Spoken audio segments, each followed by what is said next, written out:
휴가를 마치고 돌아온 윤석열 대통령이 13일 만에 출근길 문답을 재개했습니다. 첫 일성으로 늘 초심을 살피면서 국민 뜻을 받들겠다고 말했는데요. 지지율 반등 카드로 인적 쇄신을 단행할지 관심이 모아지고 있습니다.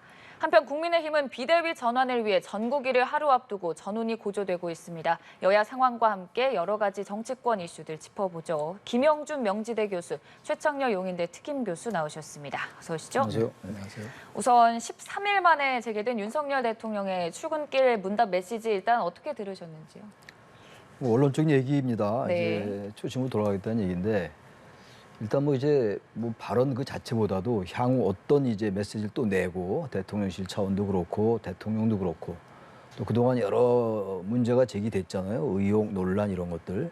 그런 부분들이 쌓여서 지금 지지율이 20%대 초반으로 이제 내려앉은 건데 그런 부분들에 대한 원인 그리고 왜 이렇게 됐는가를 좀 돌아보고 국민들이 원하는 것에 대한 이제 행동, 정책, 메시지 이런 것들이 어떻게 될까 좀 두고 봐야 될 것 같아요. 오늘 이제 원론적인 말씀을 하고 들어간 건데 네. 특히 박순애 장관, 교육부 장관에 대한 사퇴가 오늘로 이루어질 거다. 뭐 이런 보도가 나오긴 나오더라고요. 네.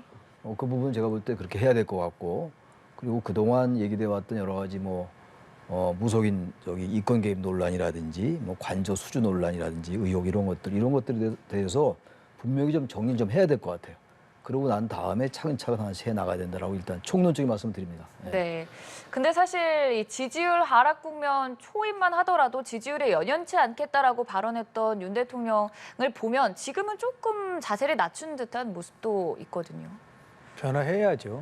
그 20%대라는 거는 지금 이제 큰 차이가 뭐냐면 역대 정부와 다른 거는 2008년도 당시 5월 말 6월 달에는 이제 소기 파동 때문에 이명박 대통령의 지지가 20%까지 떨어진 적이 있어요. 그런데 지금 지지율 하락에는 무슨 대형 정책 실패가 있었던 것도 아니고 그렇지 않나요? 아니면은 대통령 주변을 둘러싸 엄청난 비리가 나왔다든지 그런 것도 아닌데도 지지율이 떨어지고 있다는 게 더 심각하다는 거라 볼 수밖에 없는 거죠. 근데 실은 이제 메시지를 이제 원론적인 메시지라고 이제 얘기를 하셨는데 그럴 수밖에 없는 건 알지만 메시지가 국민에게 공감을 주기 위해서는 몇 가지 조건이 필요해요. 네. 첫 번째 조건은 뭐냐면 자기 반성. 현재 이 상황에 관련된 것은 결국은 자신이 부족했고 우리의 국정 방향과 방식에 대해서 국민들이 지지하지 않는다는 것을 확인했고 그럼으로써 두 번째는 국민이 공감하는 대안을 제시를 해야죠. 그래야지 국민들이 그 메시지를 통해서 앞으로 정부가 변화되겠고 물론 이제 추후에 대통령이 이런 얘기를 했어요. 국민 관점이라는 표현을 썼어요. 국민 관점에서 필요한 조치를 취하겠다고 했으니까 다만 언제 할 거냐에 대한 부분은 없어요.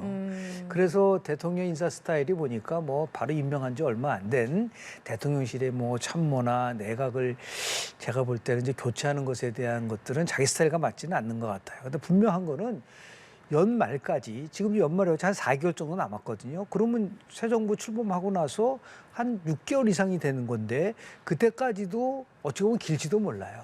추석 전후로 해서 이 현재와 같은 상황에 대한 국면을 극복하지 못하면 그때는 조치를 취할 수밖에 없지 않겠는가. 그러니까 당분간은 그 부분에 대한 것들을 하나하나씩 고민하고 있는 것 같은데 문제는 뭐냐면 현재 대통령 지지율의 하락은 절대적으로 일시적 현상이 아니라는 거예요. 그러니까 네. 고착화되고 있고 강화되고 있다는 거를 분명히 인식을 해야지만이 좋은 나름대로의 대안이 나오지 않을까 생각을 좀 합니다. 네.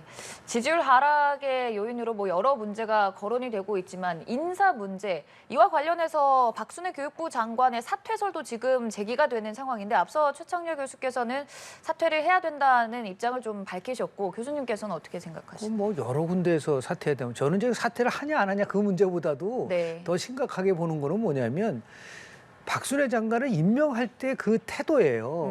그러니까 예를 들어 우리 정권보다 더 나은 장관이 있었습니까? 라고 얘기했었는데 그 장관이 지금 며칠 만에 물러나는 거예요. 두 번째는 그렇게 전문성과 능력을 강조했지 않습니까? 이 정부에서는 검사도 능력이 있고 지금 임명한 모든 장관도 능력이 있다고 하는데 능력이 있다는 게 확인이 됐나요? 확인이 안 됐잖아요. 그게 더 심각하다는 거예요. 그러니까 그런 의미에서 봤을 때 다양성도 가져가야 되고, 그리고 더 나아가서 우리가 나름대로의 전문성도 중요하지만 다양성도 굉장히 중요하고, 이런 것들을 이번 박순애 장관이 만약에 사퇴를 한다고 한다면, 지금 박순애 장관은 더 이상 교육개혁을 끌고 갈 수 있는 힘을 상실해 버렸어요. 그러니까 교육개혁, 연금개혁, 노동개혁의 3대 개혁이라고 한다면 굉장히 큰 교육개혁을 위해서라도, 그럼 박순애 장관 스스로 내가 볼 때는 이제 9월 1일에 이제 개강을 하니까 뭐 다음 학기 때 아주 갈지 아니면 이번 학기 때 9월 때 갈지 모르겠지만 동력을 잃어버리면요, 그 관료들이 움직이지 않습니다. 그런 의미에서 용단이 내릴 수밖에 없지 않겠다 생각하는데, 제발 이 정부의 인사의 명쾌한 기준을 좀 얘기했으면 좋겠어요. 근데 그런 것이 없으니까 너무 지나치게 일반적인 얘기만 하다 보니까 거기서 벗어나면서 결국 공격을 받을 수밖에 없는 게 아닌가라는 생각을 좀 합니다. 네.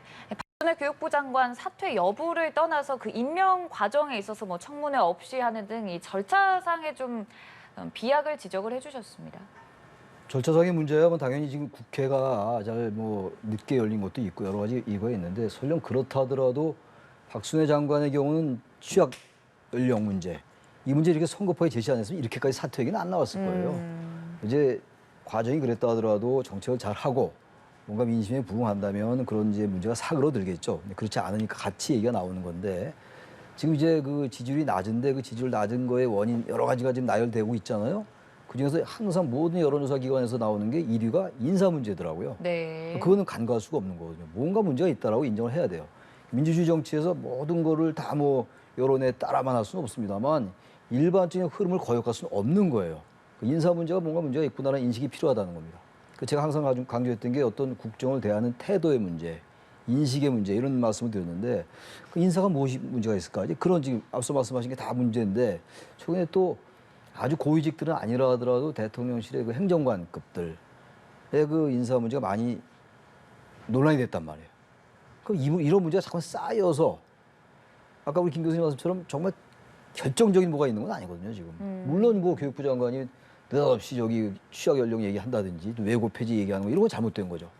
국민들의 여론을 수렴하지 않고 이해 당사자라든지 관련 단체의 폭넓은 어떤 의견 청취가 없었으니까 그 자체로 문제가 있는 건데, 근데 그렇다고 해서 이렇게 지지율이 떨어지는 않거든요.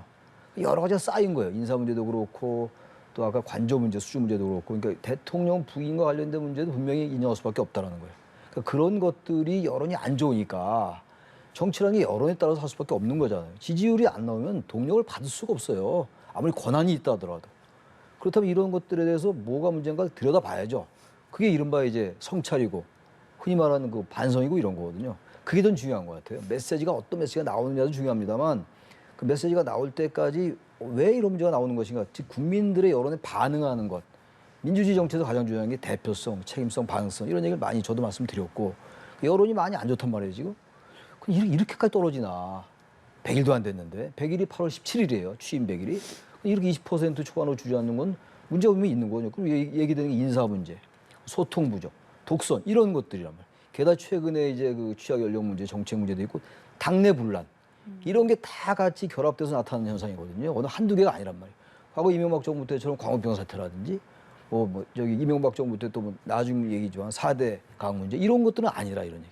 근데도 이렇게 되니까 이거 더 심각한 거거든요. 다시 말해서 지금 아직 이제 100일이 안 됐으니까 보기에 따라서는 빨리 국민들이 왜 이렇게 이 윤 정부를 신뢰하지 않는가에 대해서 아주 제로 베이스에서 출발을 해야 돼요. 대통령실도 들여다보고, 그리고 대통령실에서 존재감이 없다라는 그 인사들이 몇 명 있잖아요. 그런 부분도 한번 들여다볼 필요가 있어요. 지금 당장 전면 개편하는 게 아니라, 전면 개편한다고 또 뭐가 다 해결되는 건 아니거든요. 그래서 인적 쇄신도 중요합니다만, 인적 쇄신 그 자체보다도 문제가 된 인사들에 대해서 조처를 빨리 취해주고, 그래서 빨리 불은 꺼야죠. 불은 끈 다음에 시간을 번 다음에 정책을 뭐 하루아침에 막 내놓을 수 없는 거잖아요. 그런 다음에 문제가 됐던 것도 도어스태핑 같은 경우도 보다 이제 오늘은 뭐 윤 대통령이 과거보다 항상 전혀 다른 이제 스탠스를 보여줬는데, 그렇게 하나하나 바뀌어 나갈 수밖에 없어요. 하루아침에 뭐 지지율이 확 올라가겠어요? 단지 이게 정부가 바뀌는구나. 그것도 이제 여야 원로들의 말도 좀 듣고, 지금 현재 직책에 있지 않은 분들이라도 말이죠. 그분들에게 자리를 주라는 얘기가 아니라 자꾸 여야의 정치 원로들이 있잖아요. 왜 이렇게 지지율이 떨어지는가에 대해서 많이 알 거예요. 그래서 민심도 듣고 말이죠. 그리고 또 과거에 당태종이 그 이세민이 당태종이잖아요. 형 밑에 있던 참모 위증을 참모를 했단 말이에요. 이세민이가. 그래서 위증의 말을 들었잖아요, 많이. 그러니까 그런 걸 좀 본받을 필요가 있어요. 그러면 저는 조금씩 올라갈 수 있다고 보고 그렇지 않고 그냥 또다시 변화가 없으면 지지율은 더 떨어질 수 있다. 그런 생각을 합니다. 네, 여러 가지 지지율 하락 요인들을 짚어주셨지만 잠깐 언급해 주셨던 전면 쇄신. 사실 뭐 박순애 교육부 장관의 사퇴가 만약에 맞다면 이를 계기로 전면적인 인적 쇄신에 돌입을 할지 아니면 여기서 조금 일단락 지을지 윤석열 대통령의 인사 스타일상 어떤 방향으로 흐를까요? 근데 왜 인적 쇄신에 대한 본질이 뭐죠? 그러니까 이게 기초적인 걸 좀 묻고 싶은데 인적 쇄신을 하는 이유는 대통령이 국정 운영을 하는 과정 속에서 국민들로부터 전폭적 지지와 대통령에 대한 기대감을 강화시켜 줄 수 있는 그러한 좋은 아이디어 제안을 제시를 해줘야 되는 것이 실은 참모들의 역할인데 그걸 못 해줬기 때문에 그런 거 아닐까.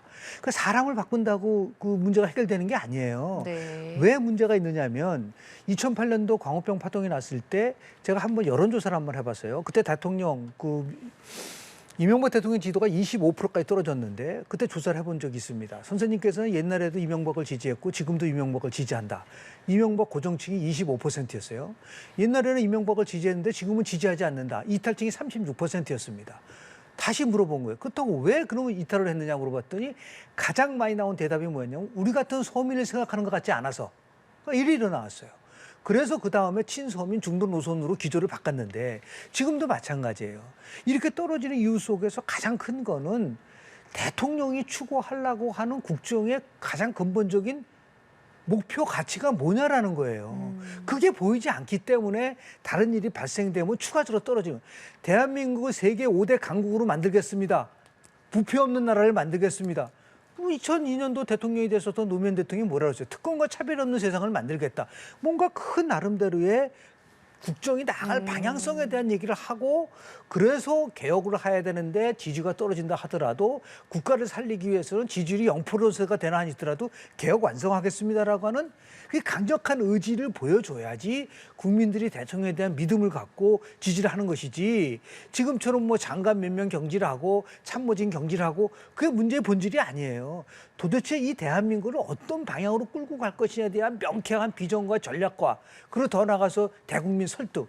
이 도어스탬핑 같은 경우는 한계가 있는 겁니다. 저는 이럴 줄 알았어요. 지금도 휴가 끝나고 나면 도어스탬핑이 아니라 오늘이든 내일이든 언론 간담회를 통해서 그동안 느꼈었던 부분들에 대해서 얘기를 하고 어떠한 조치를 취하겠습니다 얘기를 하고 있는데 그 스피치 라이팅을 하는 그러니까 대통령 메시지를 준비하는 쪽이 제가 볼 때는 굉장히 부족하다. 오늘도 메시지가 뭐냐 살펴보고 필요했다.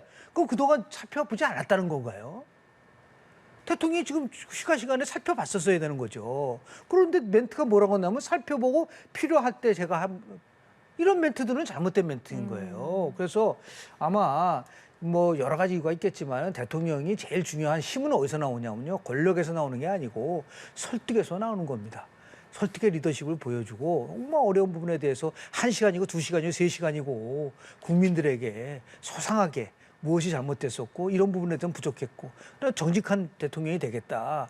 나름대로 힘을 한번 실어주십시오. 라고 국민들에게 그리고 고통분담 차원에서 정말 경제 위기 극복하기 위해서 고통분담하겠습니다라는 그런 메시지가 가야지 저렇게 도어스탬핑 정도 해가지고 지나가가지고는 이 문제 해결하지 못한다라는 말씀 좀 드립니다. 근본적으로 대통령이 국정을 어떻게 이끌어 나가야 할지 방향성을 명확히 정립하는 것이 필요하다는 점을 짚어주셨는데 참 이 지금의 상황을 어떻게 잘 타개하느냐가 중요할 시점 같습니다. 그 카드 중 하나로 또 최근 꼽히는 게 8.15 광복절 특별삼원. 지금 여러 가지 인물들이 거론이 되고 있지만 이명박 전 대통령, 이재용 삼성전자 부회장 그리고 김경수 전 경남지사까지 이 인물들이 모두 이 사면 대상에 포함이 될까요? 광복절이 가지고 있는 근본적인 거는 국민 통합이에요. 네. 그러니까 우리가 정말 36년간 일제하 치하 속에서 해방이 됐고 그리고 모든 국민이 하나로 되는 그래서 나라의 발전 과정을 보면 제일 먼저 나오는 게 인테그레이션, 통합. 두 번째가 이제 스테이트 빌딩이라고 얘기를 하는데 우리가 내션 빌딩, 국민 통합을 해야 된단 말이에요. 그러니까 지금 누가 사면의 대상이 돼. 그게 중요한 게 아니에요. 그 본질은 우리가 지금 남북한이 이렇게 갈등을 일으키고 있는 거 더불어서 분단됐는데 하물며 지금 우리나라 안에서도 진보냐 보수냐 여냐 야냐 이 갈기갈기 찢어진 이 갈등의 구조를 광복절을 통해서 통합으로 끌고 갈 수 있는 그 메시지를 전달해 주고 나서 그 다음에 이제 뭐 우리가 얘기하는 뭐 통합적 차원에서 필요한 조치들이 있고 경제 살리기, 경제가 어려워지면 양극화가 심화되면 통합이 깨지기 때문에 이재용 우리 부회장을 포함해서 경제에 사면하는 이유는 뭐냐면 경제 위기 극복을 통해서 양극화를 해소하고 국민 통합으로 가기 위해서 한다라고 하는 왜 저 사람을 사면을 해야 되는지를 넘어서서 이 광복절의 정확한 메시지가 울림을 가져올 수 있는 메시지를 좀 이번 경축사에서 좀 밝혔으면 좋지 않을까라는 생각을 좀 합니다. 네, 결국 중요한 것은 국민 통합이다. 앞서서 언급한 인물들의 사면 가능성 같은 생각 갖고 계시는지. 사면을 누구를 할 것인가도 굉장히 중요할 것 같아요. 네. 통합에서. 근데 좀 이제 이명박 전 대통령이 굉장히 초점인데 지금 제가 봤던 여론조사들은 이명박 전 대통령에 대한 사면 여론이 좀 부정적이에요. 근데 대체로 나오는 메시지는 아마 8.15 광복절 날 사면을 할 거다. MB 전 대통령에 대해서 이런 얘기가 많이 흘러나오고 있어요. 모르겠어요. 어떻게 될지 모르겠는데 대통령의 권한이니까. 네. 대통령의 고유 권한이라 하더라도 이 사면권은 일반 사면하고 달라서 특별 사면이란 말이에요. 그러니까 이거는 정말 국민들의 여론을 잘 살펴야 됩니다. 일반 사면의 경우에는 국회 동의가 필요하니까. 근데 이제 단순하게 통합이라는 차원이니까 과거 보수 정권의 인사도 사면한다. 이쪽에 김경수 전 지사는 이제 또 이른바 진보 정권의 인사니까 같이 형평을 맞춰서 사면한다. 이런 얘기가 나오는 것 같은데 그런 태도는 좀 좋지 않은 것 같아요. 여론을 보면 돼요. 여론을. 이렇게 곤란할 때 여야 할 것 없이 보수 진보의 인사를 같이 사면한다고 그게 통합이 되는 건 아니잖아요. 물론 그것도 뭐 중요할 수 있겠습니다만 저는 그래서 적어도 이명박 전 대통령에 대해서는 여론을 좀 면밀히 살피고 부정적이면 과감히 사면하지 말아야 됩니다. 지금 왜냐하면 지금 정권에 대한 지지율이 높으면 그럼에도 불구하고 통합이라는 명분으로 사면할 수 있는데 지금 워낙 취약해요. 지금 만약에 20%대가 무너지면 어떡할 겁니까? 그럼 완전히 국정동력 상실이거든요. 그렇다면 지금 8.15에 얼마 안 남았잖아요. 오늘 8월 8일이지. 일주일밖에 안 남았는데 근데 만약에 이번 주에 여론조사를 해서 이명박 전 대통령에 대해서 사면이 안 좋다라는 여론이 나오는데 만약 사면하게 된다면 여론 또 거슬리는 거거든요. 그러니까 이게 보면요. 정치라는 게 대단히 복잡하고 어려운 것 같습니다만 여론의 향배를 잘 따라가면 그렇게 어렵지 않을 수가 있어요. 아주 커다란 이슈들이 있잖아요. 이명박 전 대통령 사면의 경우는 굉장히 큰 이슈예요. 아무튼 전직 대통령이니까. 그렇다면 이 부분이야말로 부담스러운 주제고 말이죠. 그렇다면 이거는 정말로 국민들의 여론을 봐야 됩니다. 물론 여론이 지역별로 다르고 세대별로 다를 수 있습니다만 전체적인 흐름은 분명히 존재하는 거거든요. 거기에 따라서는 문제가 없는데 만약에 거길 또 거슬리고 한다. 그러면 저는 지지율은 더 떨어질 것 같아요. 지금 아주 지금 이 취약한 상황이기 때문에 그야말로 얼음이 얇게 얼어있는 상태란 말이에요. 박빙이에요. 박빙 그야말로. 이럴 땐 정말로 그 가랑비 하나도 조심해야 되고 가랑잎 하나 조심해야 되는 거거든요. 따라서 저는 8.15 때 이 사면 문제는 정말 정부 내에서도 면밀하게 검토가 필요하고 여론을 면밀하게 살펴야 된다. 그런 다음에 결정을 해야 된다고 생각하고 막연하게 통합이라는 명분으로 이명박, 김경수 뭐 같이 사면한다? 이건 맞지 않는다고 생각하고 경제 이재용 부회장에 대해서는 사면 여론이 높은 것 같아요. 그런 부분은 뭐 따르면 되는 것이고 좀 그래서 이 부분은 지지율과 관련해가지고 8.15 특사를 지지율 상승의 계기로 만들 수도 있고 오히려 반대로 악화시킬 수도 있는 그러한 시점에 와 있다고 생각합니다. 네, 참 윤 대통령도 고심이 깊을 것 같은데요. 정부 상황은 여기까지 마무리하도록 하고 여야 내부적인 논란에 대해서도 좀 짚어보도록 하겠습니다. 지금 국민의힘은 오는 9일에 전국위원회를 열어서 비상대책위원장을 누가 맡느냐 임명 절차까지 이루어지는데 지금 거의 뭐 오선의 주호영 의원이 확실시된 상황입니다. 주호영 의원이 이끄는 비대위 그리고 그 체제도 아무래도 조기 전당대회를 위한 관리형보다는 혁신형이 될 가능성이 높다. 인물과 형태에 대한 생각 뭐 적합하다고 보시는지. 아마 우리나라 정당사에서 제1당, 제2당, 제3당이 모두 비대위 체제로 간 거는 전무후무하다고 봐요. 네. 대한민국 정당의 허약한 정당 체제를 보여주는 건데요. 또 하나 특이한 게 있습니다. 지금 국민의힘은 저는 혁신위와 비대위가 동시에 존재하는 정당은 처음 봤어요. 지금 혁신이 있지 않아요. 그래서 비대위로 들어오잖아요. 그러니까 이 부분들을 어떻게 해석을 해야 되느냐라는 부분이죠. 그러면 새로운 비대위원장이 들어오면 과감하게 아마 전면적 개편을 하려고 한다면 기존에 있는 혁신위 체제도 해체시키고 그때 그 왜 그러냐면 그 혁신이라는 거는 이준석 당대표가 느닷없이 변화가 혁신위를 얘기를 하면서 자기 사조직이 아니란 걸 보여주기 위해서 최고위원들이 추천한 사람들이 혁신위를 했는데 지금 최고위원들 거기다 사퇴를 했거든요. 네. 저는 혁신위가 더 이상 기능 못한다. 그러니까 비대위 체제를 한다 하더라도 혁신위 체제를 종식시키고 새로운 혁신 비대위로 가서 그 혁신 비대위 속에서 조기 전당대회를 할지 아니면 어떻게 당 체질을 바꿀지 그런 거 없이 혁신은 혁신이대로 따로 활동을 하고 비대위가 한다고 한다면 그 비대위라는 거는 조기 전당대회용으로만 출범한다는 것을 함의하는 거 아니겠습니까? 그거는 별로 저는 국민들에게 공감을 줄 수가 없습니다. 그러니까 사무총장을 포함해서 뭐 여러 가지 당내에 있는 여러 조직들이 있지 않습니까? 그 조직들을 대표 개편하고 그렇게 해서 새롭게 출발한다는 걸 보여주고 이게 2달이 될지 3달이 될지 4달이 될지 당이 혁신을 해서 국민들로부터 공감이 받는 그 순간에 전당대회를 열어서 새로운 지도체제를 만드는 것이 이번 전당대회 전에 비대위 체제가 출범하는 가장 본질적인 거다. 그러니까 오늘 처음부터 끝까지 제가 제일 많이 쓴 단어는 뭐냐면 본질에 대한 거예요. 네. 그러니까 이렇게 정치가 어렵고 정부 상황이 어려우면 항상 쓰는 말이 있거든요. 기본으로 돌아가라. 그러니까 가장 본질적인 것에 대한 고민을 더 많이 해야지 문제 해법이 되는 것이지 그때 일어나는 걸 편법이나 꼼수를 통해서 문제를 해결하려고 한다고 한다면 그건 절대로 해결될 수가 없다. 가장 기본으로 돌아가서 국민들이 진정하게 원하는 것이 뭔지에 대해서 성찰할 수 있는 국민 성찰 비대위가 돼야 되지 않을까라는 생각을 좀 합니다. 네, 같은 생각이신지요? 혁신이냐 비대위가 혁신형이냐 관리형이냐를 따진다는 자체가 좀 맞지 않는 것 같아요. 혁신도 하고 관리도 해야죠. 전당대회 해야 되는 거 아니겠어요? 비상대책위원회 체제로 언제까지 할 수 없는 거니까 전당대회를 무난히 치르기 위해서 관리도 해야 되고 절차상의 문제가 있으니까 게다가 당장 이제 이따 얘기가 나올지 모르겠는데 이준석 대표의 그 법적 대응은 어떻게 할 거예요? 관리해야 될 거 아니에요. 관리형이 될 수밖에 없고 단지 지금 이제 전반적인 여권의 총체적인 이 난맥상 이런 것들을 관리할 수 있는 그 관리는 혁신에서 출발할 수밖에 없어요. 다시 말하면 정당, 집권당의 입장에서 대통령실에 얘기를 할 수 있는 거가 있어야 돼요. 과거엔 청와대니까 당청 관계라고 얘기 많이 했죠. 뭐 당과 지금 대통령실 관계인데 당이 바뀌는 모습을 보여주려면요. 지금 어쨌든 대통령실에서 많은 문제가 야기되고 있는 거잖아요. 대통령제니까.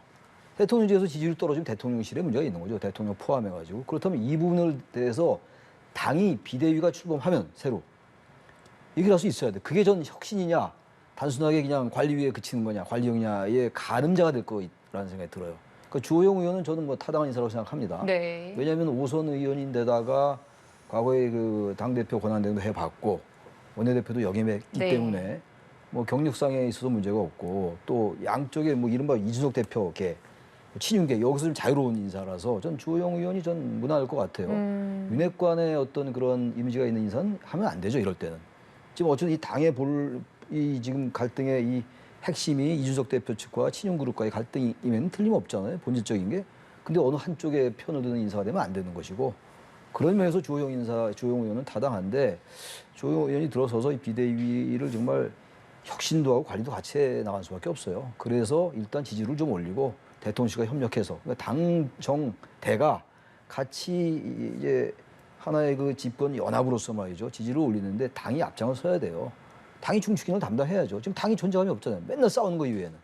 그거를 이제 고치면 그게 혁신 성격도 되는 거고 관리 성격도 된다. 동시에 한다. 이렇게 생각이 듭니다. 네, 혁신이냐 관리형이냐의 문제가 아니라 근본적인 돌파구가 필요하다는 점을 두 분 모두 시사해 주셨는데 일단 9일에 전국위원회를 통해서 비상대책위원장을 임명을 하고 나면 빠르면 오는 12일에 비대위가 출범할 가능성이 거론되는 상황입니다.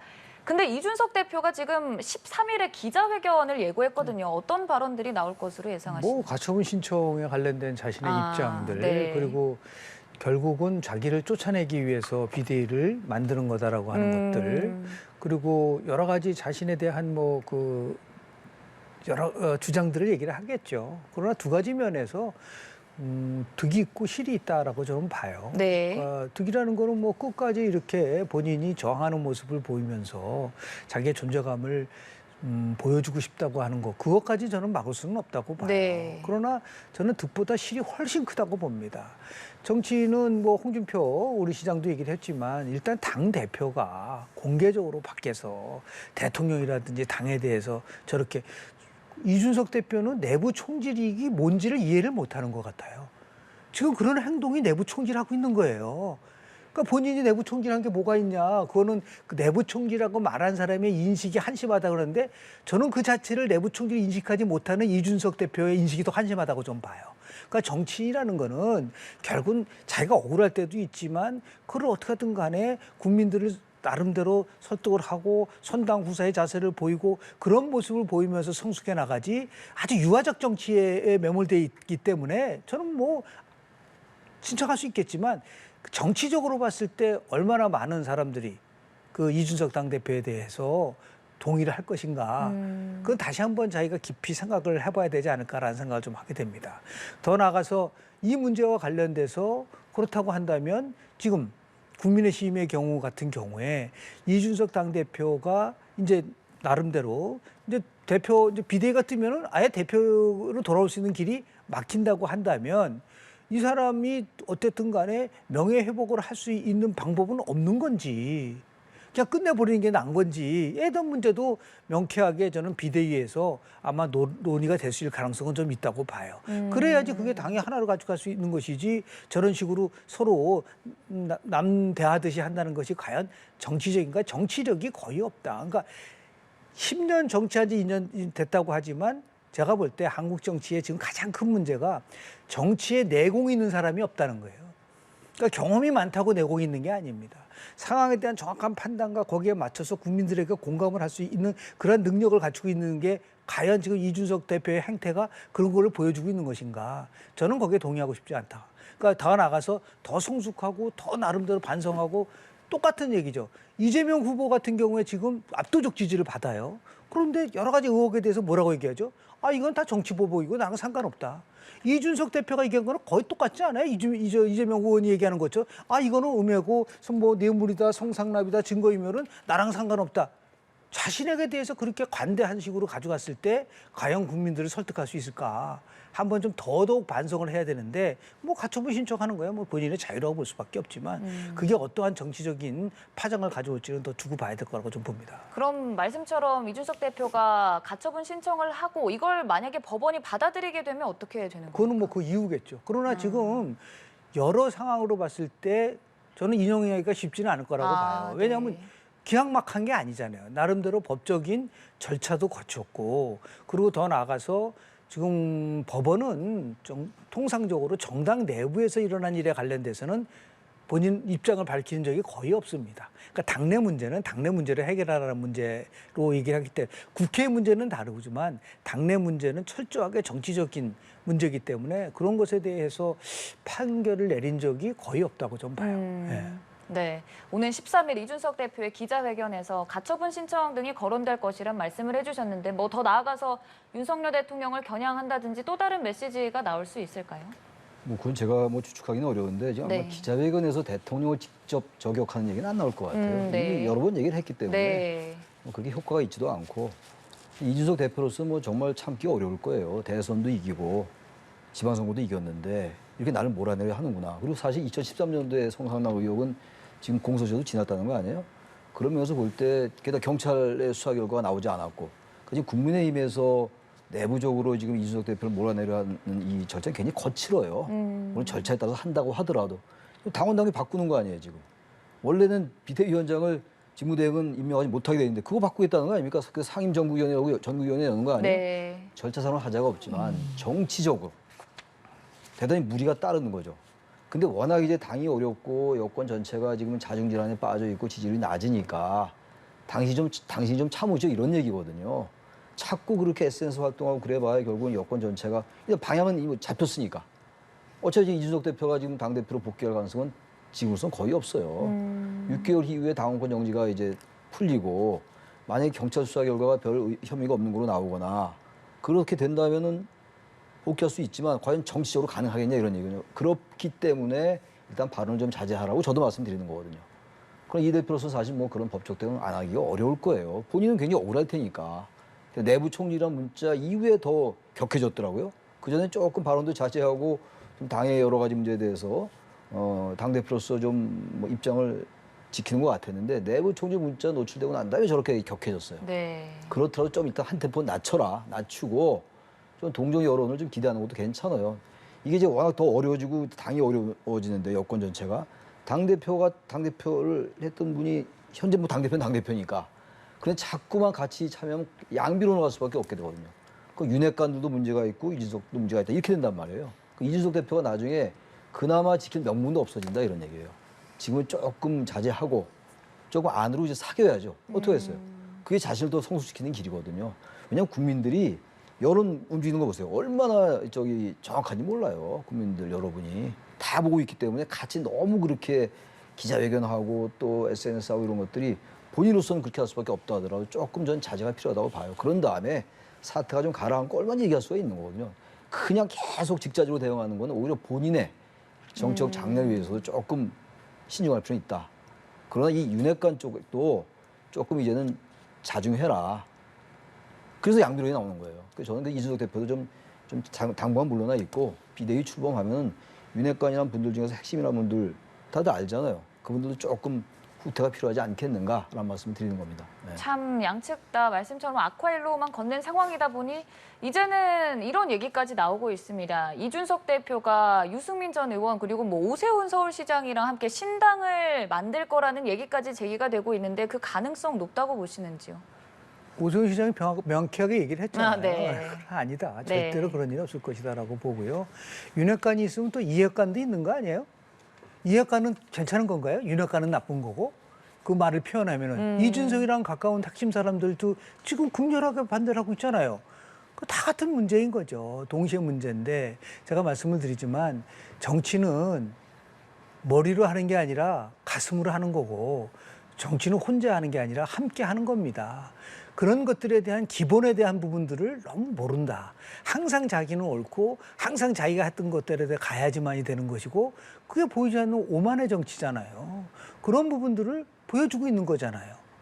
윤핵관이든 이핵관이든 뭐 등등 이준석 대표든 그런 상황 속에서 정치에 있어서의 가장 기초적인 부분들에 대한 것들을 제대로 발휘하지 못하고 있기 때문에 한마디로 정치의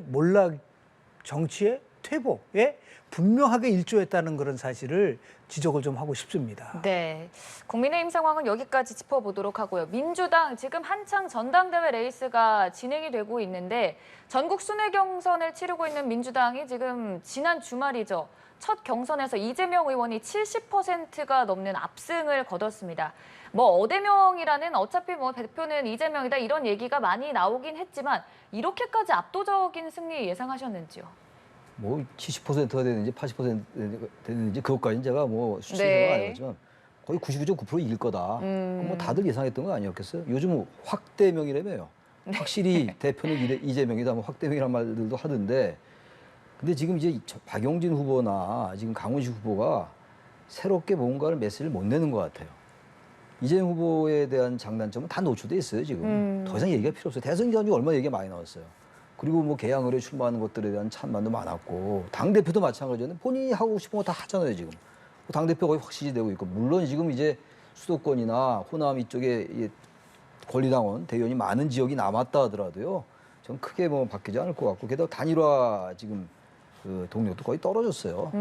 박용진 의원과 강훈식 의원이 그것도 어려울 것 같고 문제는 지금 이쪽에 설령 지더라도 뭔가 메시지를 내고 져야 되는데 지금 이제 이렇게 압도적으로 차이가 나니까 이재명 후보와 두 후보 간에 게다가 지금 최고위원 선거도 네. 지금 뭐 이른바 친명계가 거의 진출하고 있는 네. 상황이란 말이에요. 현재 상태에서 그렇게 되면 당이 완전 이재명 당이 되거든요. 그럼 다양성이 역시 없어져요. 그러니까 정당이라는 게 물론 불가피한 면이 있다 하더라도 지나치게 특정 세력이 주도하는 것. 게다가 지금 이제 당원 개정 움직임이 있다는 거 아니에요, 지금? 그 이제 이재명 세력들을 주축을 해가지고 그 예를 들어서 기소가 되면은 당직을 못 만든다라는 개정 그 조항을 없애겠다는 거 아니에요.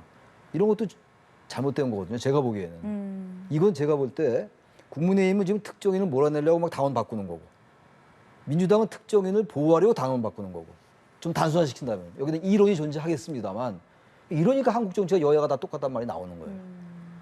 물론 지금 이제 야당 의원들이 탄압을 받지 모르니까 당직을 기소가 되더라도 당직을 유지하게 하자라고 얘기하는데 그게 이재명 후보 보호하는 건 다 아는 거 아니겠어요? 뭐 제 개인 생각이긴 합니다만. 근데 이런 부분들이 물론 이재명 후보가 뭐 대표가 될 가능성이 대단히 높습니다만 이런 부분들은 조금 국민들의 여론과는 좀 동떨어진 것 같아요. 그러니까 지금 자꾸 국민들의 눈살을 찌푸리는 게 특정인을 의식한 정치. 그게 우리가 흔히 말하는 사당화 아니에요? 사당화? 사당화라는 게 뭐 대단히 뭐 혼자 다 개인이 당을 움직인다는 게 아니에요. 특정인을 위해서 자꾸 움직이는 정치적 기제, 정치적 작동 방식 이런 게 문제가 되는 거거든요. 그 여야가 다 마찬가지거든요. 좀 그래서 여야가 똑같이 닮았다. 우리가 그래서 하는 말이 뭡니까? 적대적 공생. 여전히 지금도 적대적 공생인 거예요, 지금. 그런 말씀을 드리고 싶고 어쨌든 지금 야당의 지금 이 경선이 워낙 지금 이제 메시지가 없어요. 워낙 한 명이 독주하기 때문에 이재명 후보가 좀 그래서 예상했던 바대로입니다만 그렇게 크게 관심 끌기는 어렵겠다. 약간 호각식을 이뤄야지 관심도 끌고 뭐 토론도 되고 그런데 워낙 일방적이잖아요. 그런 생각이 듭니다. 네, 지난 주말 경선에서 이재명 의원이 70% 넘는 압승을 거뒀고 또 최고위원도 5명의 후보 중 4명이 또 친명계로서 좀 사당화 우려를 말씀을 해주셨는데 잠깐 언급해 주셨던 부분이 민주당의 부정부패 혐의 연루 당사자가 기소 시 직무정지를 규정한 당헌 80조 개정 움직임 이 부분을 두고 좀 비판의 목소리를 내주셨습니다. 국민의힘은 96조 가지고 이제 싸웠고 여기 이제 80조 가지고 이제 왔다 갔다 하는 건데요. 지금 민주당 경선 이렇게 보면 뒤에 이렇게 비춰진 백드랍에 비춰진 표가 뭐냐면 다시 뛰는 민주당이라고 돼 있어요. 그리고 이기는 민주당이 되는 건데 과연 저렇게 해서 당헌까지 고쳐가면서 이재명 후보가 당대표가 됐을 때 다시 뛰는 민주당이 될지 다시 망하는 민주당이 될지 그건 알 수 없어요. 그러나 분명한 것은 어쨌든 간에 뭐 뽑히겠지만 저는 국민의 관점에서 봤을 때 지금 국민의힘 문제 있다고 생각하시죠? 우리 앵커분도. 국민들도 많이 생각하고 있습니다. 그리고 민주당도 문제가 있죠. 저런 정당한테 왜 우리가 정당 국고 보조금을 줘야 되죠? 정당 국고 보조금 폐지시켜야 된다. 저렇게 엉망진창인 정당을 운영하면서 왜 국민들이 인당 800원씩 꼬박꼬박 국민의 동의를 받지 않고 줘야 되느냐. 이제 자생력을 키우게 하는 한이 있더라도 국민들이 정당 국고 폐지금 운동을 펼쳐야 된다고 저는 봅니다. 그렇지 않으면 저렇게 뭐 한마디로 국민들과 동떨어진 행동을 하면서도 꼬박꼬박 돈 받고 그 돈 가지고 선거 보조금 받아가지고 정당 건물 다시 사고 이런 정당을 하는 정치에게 어떻게 미래가 있을 수 있겠습니까? 누가 되느냐가 중요한 게 아니라 정당의 근본적인 기능이 뭐냐. 국민을 위해서 이익을 표출하고 집약해서 국민과 정부를 연계하면서 국민의 삶에 나은 것을 하는 게 정당 아니에요?